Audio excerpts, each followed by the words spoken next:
కాబట్టి ఒక నియంత్రణ పెట్టుకొచ్చారు. ఆగస్ట్ 29లోగా ఆ సోషల్ మీడియా ప్రతినిధి, ఉదాహరణకి ఫేస్బుక్ ఉన్నా, యూట్యూబ్ ఉన్నా, ఇతరత్ర సోషల్ మీడియా సైట్స్ ఉన్నా, వాళ్ళంతా కలిసి మీరు ప్రభుత్వం దగ్గరికి వచ్చి రిజిస్ట్రేషన్ చేసుకోండి. మీరు రిజిస్ట్రేషన్ చేసుకోవడంతో పాటుగా ఒక ప్రతినిధిని ఇక్కడ పెట్టండి. సో దీన్ని బట్టి ఎవరైనా సోషల్ మీడియాలో యువకులు కనుక మా ప్రభుత్వానికి వ్యతిరేకంగా ఏమైనా అవాకులు చవాకులు పేల్చినా, ఇంకేదైనా తప్పుడు కూతలు కూసినా, మా ప్రభుత్వ అవినీతిని బట్టబయలు చేసినా, సో వారి వీడియోలు కానీ వాళ్ళ పోస్టులు కానీ మాకు ప్రతినిధి ఇస్తే మేము డిలీట్ చేయిస్తాం. అది నలుగురికి తెలియకుండా ఆపుకోగలుగుతాం, అది విస్తృతంగా వెళ్ళకుండా ఆపుకోగలుగుతాం. కాబట్టి ఆ రకంగా నిర్ణయం తీసుకోండి అని చెప్పి ఆగస్టు 29 ఒక గడువుగా పెట్టింది. కొన్ని రిజిస్ట్రేషన్ చేసుకున్నాయి 29 సోషల్ మీడియా సైట్లు, మరీ ముఖ్యంగా Facebook, Twitter, YouTube and WhatsApp. ఈ ప్రతినిధులు ఎవరు కూడా రిజిస్టర్ చేసుకోలేదు, వాళ్ళకి సంబంధించి ఒక ప్రతినిధిని నేపాల్లోకి పెట్టలేదు. దీంతో ఆ సోషల్ మీడియా సైట్స్ని బ్యాన్ చేసింది ప్రభుత్వం. ఒక అదునుగా చూసి బ్యాన్ చేయడంతో పబ్లిక్ ఉద్యోగాలు కోల్పోయారు. సోషల్ మీడియా ద్వారా వచ్చే ఉద్యోగాలు లేవా? సోషల్ మీడియా ద్వారా వచ్చేటువంటి ఉద్యోగాలు కోల్పోయారు. సోషల్ మీడియా ద్వారా తమ గళాన్ని వ్యక్తం చేయకుండా ఆపేశారు. దీంతో వీరంతా విపిఎన్ నెట్వర్క్ ద్వారా అంతా కమ్యూనికేట్ చేసుకున్నారు. సో అంతా కొంత రగులుతోంది, అప్పుడప్పుడే ఒక నిప్పు కణికలాగా రగులుతోంది సోషల్ మీడియా పైన బ్యాన్ విధించడంతోనే. ఒక వారం రోజులైంది. ఆ తర్వాత కోషి ప్రావిన్స్, నేపాల్లోని కోషి ప్రావిన్స్ దగ్గర ఒక 11 ఏళ్ల చిన్నారి స్కూల్కి వెళ్తూ రోడ్డు దాటుతూ ఉంటే ఒక మంత్రి కాన్వే వచ్చి తగిలింది. ఆ అమ్మాయికి చాలా తీవ్రంగా గాయాలైపోయాయి.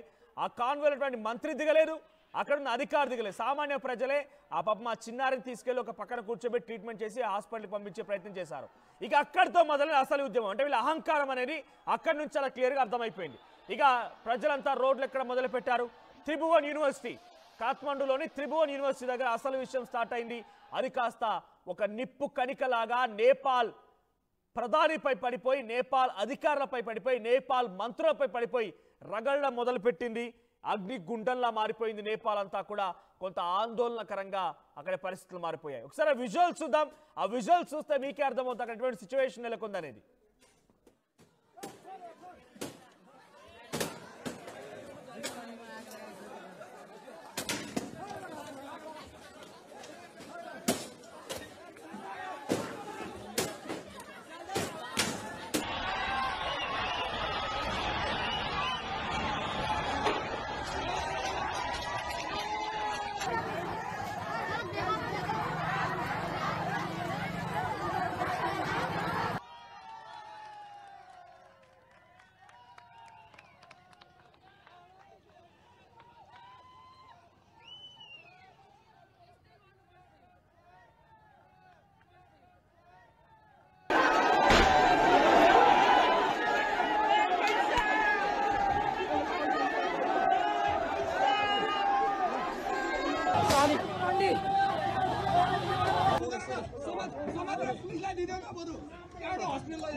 రైట్, ఇదిలా కొనసాగుతూనే ఉంది.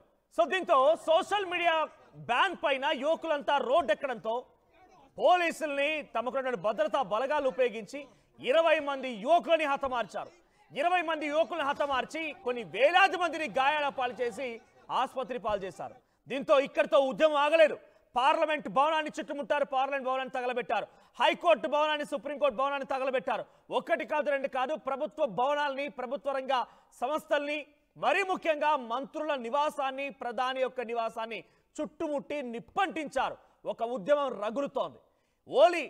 ప్రధాని ఓలీ మంత్రులు కూడా రాజీనామా చేసే పరిస్థితి వచ్చింది. బ్యాన్ని ఎత్తేశారు.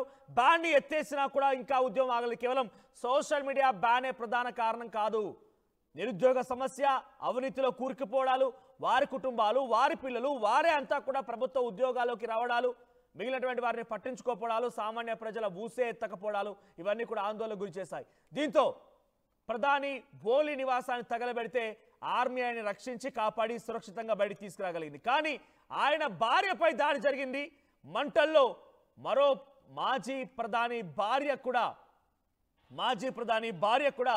మంటల్లో కాలి బూడిదైపోయింది. నేపాల్ మాజీ ప్రధాని భార్యని కూడా నిప్పంటించి తగలబెట్టారు. ఆ స్థాయిలో ఒక ఉద్యమం జరుగుతోంది. మంత్రిని బట్టలిప్పించి నడి రోడ్డు పైన పరిగెత్తించుకుంటూ కొట్టారు. కుక్కను కొట్టినట్టుగా పిడుగుద్దులతో యువత ఆ మంత్రిపై కొడుతూ రిచ్చిపోయారు. విష్ణు ప్రసాద్ పాండ్యుల్ సో ఆయనని దాడి చేసి చుక్కలు చూపించారని చెప్పారు. రోడ్డు పైన తంతు కొడుతూ బట్టలు తీసి పరిగెత్తించారు. ప్రస్తుతానికి అక్కడ నేపాల్ దేశం మొత్తం కూడా ఆర్మీ పాలనకు వెళ్ళిపోయింది, ఆర్మీ చేతులకు వెళ్ళిపోయింది. ఉద్రిక్తత పరిస్థితుల నేపథ్యంలో భారత్ కూడా అలర్ట్ అయింది. కొంతమంది అక్కడ భారతదేశ ప్రజలు ఎవరైనా ఉన్నా భారత్లోకి అక్రమంగా చొరబడాలని ఆలోచన చేసినా సిద్ధంగా ఉండాలి. కాబట్టి మన భారత ప్రభుత్వం, భారత ఆర్మీ కూడా అలర్ట్ అయిపోయింది. ఉద్రిక్తత పరిస్థితి నేపథ్యంలో భారత ప్రభుత్వం చాలా అలర్ట్గా ఉండింది. సో మనం విజువల్లో చూస్తుంటే అవన్నీ కూడా పార్లమెంట్ భవనాన్ని నిప్పంటించారు. పార్లమెంట్ భవనం పూర్తిగా కూడా ఖాళీ బూడిదైపోయింది. కోర్టు భవనాన్ని నిప్పంటించారు. ప్రధాని నివాసానికి నిప్పంటించారు. ఇలా ఒకటి కాదు, రెండు కాదు, చాలా సంఘటనలు ఉన్నాయి. ఒకసారి దేశ విదేశాల్లో ఇదే మాదిరిగా దేశాల్లో ఆందోళన రేకెత్తించిన పరిస్థితులు కానివ్వండి, ఆందోళన జరిగిన సంఘటనలు కానివ్వండి, అక్కడి నుంచి దేశం వదిలి పారిపోయేటువంటి ప్రధానులు, దేశం వదిలి పారిపోయే అధ్యక్షులు, వాళ్ళకి సంబంధించి లిస్ట్ చూస్తే దాంట్లో మొదటి పేరు మనకు ప్రధానంగా వినిపించేది షేక్ హసీనా. బంగ్లాదేశ్ ప్రధానిగా పనిచేసిన షేక్ హసీనా అక్కడ కూడా ఇదే స్థాయిలో జాబ్ రిజర్వేషన్ కోటాల గురించి ఒక ఉద్యమం జరిగితే ఏకంగా షేక్ హసీనా ఇంటికి వెళ్ళిపోయి తన ఉన్నటువంటి నివాసానికి వెళ్ళిపోయి తన రూమ్కి వెళ్ళిపోయి తన చీరలు కూడా తగలబెట్టారు అక్కడ యువత. షేక్ హసీనా 2024లో తన ప్రాణాలని కాపాడుకోవడం కోసం అక్కడి నుంచి పరుగులు తీసి భారతదేశానికి ఎంట్రీ ఇచ్చింది. ఆ తర్వాత అంతకంటే ముందు గోటబాయ్ రాజపక్స శ్రీలంకన్ ప్రధాని, శ్రీలంక అధ్యక్షుడు గోటబాయ రాజపక్స కూడా ఇదే రకంగా ఎకనామిక్ క్రైసిస్, ఇన్ఫ్లేషన్, ఒక కోడిగుడ్డు ధర 100 రూపాయలు, కనీసం తినడానికి తిండి లేదు, తాగడానికి నీళ్ళు లేవు, ఆహారం లేదు. ఇంతటి స్థాయిలో ఎకనామిక్ క్రైసిస్ క్రియేట్ చేయడానికి నువ్వే కారణమయ్యా అని చెప్పి రాజపక్స నివాసాన్ని చుట్టుముట్టి రాజపక్సాని పరుగులు పెట్టించారు. ఎక్కడికి వెళ్ళిపోయాడో కూడా ఇప్పటి వరకు అసలు దిక్కు దిశ లేదు, వాడు బతుకున్నాడో కూడా తెలియదు. ఆ తర్వాత కేపీ శర్మ ప్రస్తుత పరిస్థితి నేపాల్లో 2025లో కేపీ శర్మ ప్రస్తుతం ఆ రకమైనటువంటి పరిస్థితిని ఎదుర్కొన్నాడు. ఆయన ప్రస్తుతం ఆయన ఎక్కడున్నాడో తెలీదు, నేపాల్లోనే తలదాచుకున్నాడని చెప్పి అక్కడ ఆర్మీ చెప్తోంది. బట్ అది మనం యువత మాత్రం, అక్కడ ఉన్నటువంటి నేపాల్ యువత మాత్రం నమ్మడం లేదు. సో మరోవైపుగా ఇంకా చాలా ఈవెంట్స్ ఉన్నాయి. 2011లో తునీషియా జినే అల్ అబిడనే బెన్ అలీ, సో ఆయన కూడా ఇదే రకంగా అక్కడ ప్రజల నుంచి వ్యతిరేకత ఎదుర్కొని సౌదీ అరేబియాకి పరారైపోయారు. హోస్ని ముబారక్ ఈజిప్ట్లో 2011లో చాలా రోజుల తర్వాత అక్కడి అధ్యక్షుడు రిజైన్ చేసి అక్కడి నుంచి దేశం వదిలి పారిపోయాడు. యువత ఆందోళన చేపట్టడం మూలంగానే. ముమ్మార్ గడఫీ లిబియా 2011లో ఆయన కూడా యువత చేసేటువంటి ఆందోళనలు తట్టుకోలేకనే దేశం వదిలి పారిపోయాడు. తర్వాత చచ్చిపోయాడు కూడా. హీ వాజ్ అల్టిమేట్లీ కిల్డ్, ఆయన చంపేశారు 2011లో లిబియాకు సంబంధించిన అధ్యక్షుడిని. ఇక అలీ అబ్దుల్లా సలే 2012లో ఎమెన్ ప్రభుత్వం నుంచి ఆయనని తొలగించేశారు. ఆఫ్ఘనిస్తాన్లో ఇదే జరిగిన తాలిబాన్లు కూడా ఈ రకంగా ఉద్యమాలు చేపట్టి ప్రభుత్వాన్ని చేజెక్కించుకున్నారు. సో అంతకంటే ముందు 1998లో కూడా సుహార్టో ప్రెసిడెంట్, ఆయన ఇండోనేషియా ప్రెసిడెంట్, ఆయన కూడా ఈ రకంగానే ప్రొటెస్ట్ చేసి గద్దె దించారు, రాజీనామా చేసి దేశాన్ని వదిలి పారిపోయాడు. ఫెర్నిడ్ మార్కోస్ ఫిలిప్పైన్స్లో అధ్యక్షుడు, తర్వాత అల్బేనియా అధ్యక్షుడు, వీళ్ళంతా కూడా పారిపోయి వచ్చిన వాళ్ళే. వీళ్ళంతా కూడా పారిపోయి పరుగులు పెట్టి అక్కడ దేశ ప్రజల యొక్క నిరసనలు తట్టుకోలేక పరుగులు పెట్టి దేశాన్ని వదిలిపోయి వచ్చిన వారే. బంగ్లాదేశ్, శ్రీలంక, నేపాల్, ఈ మూడు కూడా భారతదేశానికి చుట్టూ ఉండేటువంటి దేశాలే.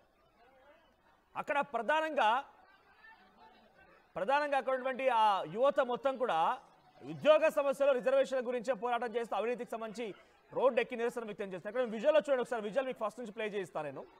సో దాంట్లో అక్కడ ఆ తన్నే వ్యక్తి నిరసనకారుడు, తన్నించుకునేటువంటి వ్యక్తి వాడకంగా అక్కడి మంత్రి విష్ణు ప్రసాద్ తంతే గోడ కొడుకాడు డైరెక్ట్గా ఎగిరి తన్నాడు. ఒకసారి చూడండి, ఆ ఫీట్ చూడండి, ఎగిరి తంతే ఏదో సినిమాలో కదా విలన్ని కొడతాడు చూసారా, ఆ రకంగా ఎగిరి తంతే గోడ కతుక్కున్నాడు. సో ఆ రకంగా రోడ్లపై ఒక మంత్రిని రోడ్డుపై పరిగెత్తించి ఈ స్థాయిలో దాడి చేయడం చూసారా. నేపాల్లో అది జరిగింది. అవినీతి చేస్తే ఏ దేశమైనా సహించరు, ఏ ప్రజలైనా సహించరు. అవినీతి ప్రజల వరకు వెళ్ళిపోయి ప్రజలు ఆలోచించే పరిస్థితి వస్తే ఎవరికైనా ఇదే శాస్తి. రాజకీయ నాయకులు డెఫినెట్గా వీటి నుంచి కొన్ని ఉదాహరణలు నేర్చుకోవాల్సిందే. అవినీతి చేయాలని ఒక ఆలోచన ఉన్నవారు కూడా, అవినీతి చేశారనే ఒక ఆలోచన వారు కూడా ఆలోచించాల్సిందే. అవినీతి చేస్తే చూసారా, మీకు అధికారం ఇచ్చి మీకు అన్ని అధరం ఎక్కించి మిమ్మల్ని మంచిగా చూసుకున్నప్పుడే మంచి, లేదు మీరు తప్పు చేశారంటే ఈ రకంగా ఉరికించి ఒక్కొక్కరు ఒక్కో పిడిగుద్దు గుద్దినా కూడా ముక్కలు కింద కొన్ని ముక్కలైపోతారు అక్కడ మనుషులు. సో ప్రస్తుతం బిష్ణు ప్రసాద్ పాడ్యూల్ అక్కడ ఉన్నటువంటి విష్ణు ప్రసాద్ పాడ్యూల్ ఫైనాన్స్ మినిస్టర్ అక్కడ దాడికి గురైంది ఆయనే. అయితే నేపాల్లో సంఘటన పైన ప్రధాని మోదీ కూడా ట్వీట్ చేశారు. ఆయన మోదీ ఏం ట్వీట్ చేశారో చూద్దాం. సో మోదీ చేసిన ట్వీట్ చూస్తే, on my return from Himachal Pradesh and Punjab today, a meeting of the cabinet committee on security discussed the developments in Nepal. The violence in Nepal is heartrending. I am anguished that many young people have lost their lives. The stability, peace and prosperity of Nepal are of utmost importance to us. I humbly appeal to all my brothers and sisters in Nepal to support peace. So శాంతి నెలకొల్పండి. కొంతమంది పాపం అమాయకులైనటువంటి యువకుల ప్రాణాలు కూడా గాల్లోకి తెలిసాయని చెప్పి నేను చింతించాను, నాకు కొంత కలిచివేసింది మనసు అని చెప్పి ఆయన చెప్తూ ట్వీట్ చేశారు. సో ప్రస్తుతం ఎప్పటికప్పుడు అంచనా వేస్తున్నాను, సెక్యూరిటీతో నేను మాట్లాడుతూ ఉన్నాను, డెవలప్మెంట్స్ గురించి తెలుసుకుంటూ ఉన్నాను, మనమంతా అలర్ట్గా ఉన్నామని చెప్పి కూడా మోడీ ట్వీట్ చేశారు. ఏదేమైనా నేపాల్ పరిస్థితి తలుచుకుంటేనే కొంత ఆందోళన కలిగిస్తోంది. నేపాల్, శ్రీలంక గతంలో, అంతకంటే ముందు శ్రీలంక, బంగ్లాదేశ్, తర్వాత ఇప్పుడు నేపాల్, ఈ మూడు కూడా చుట్టుముట్టుండే దేశాలే. మనకు చుట్టూ బౌండరీలా ఉన్నటువంటి బంగ్లాదేశ్ ఆగమైపోయిన, షేక్ హసీనా పరుగులు తీసి భారత్కి వచ్చేసింది. రాజ్పక్సాకు సంబంధించిన అంశంలో కూడా భారత్ పేరు వినిపించింది. అప్పుడు ఆయన నుంచి కూడా ఏకంగా తరిమి కొట్టారు. ఆ తర్వాత ఇప్పుడు నేపాల్ కేపీ శర్మ ఓలీ, సో ఆయన కూడా అక్కడి నుంచి పరుగులు పెట్టాడట. సో మరి ఆయన పరిస్థితి ఎలా ఉంటుందో చూడాలి. సో ప్రస్తుతానికైతే నేపాల్ మొత్తం కూడా అట్టుడికిపోతోంది, అగ్ని గుండల్లా మారిపోయింది, ఎక్కడ చూసినా అగ్ని కిలలేసి పడుతున్నాయి. ఒకసారి ఆ విజువల్స్ చూద్దాం. యువత ఏ స్థాయిలో ఆందోళన చేపడుతున్నారు, ఏ స్థాయిలో అక్కడ ఒక ఆందోళన రేకెత్తించే విధంగా ఉద్యమాలు జరుగుతున్నాయి. ఒకసారి ఆ విజువల్స్ చూడొచ్చు.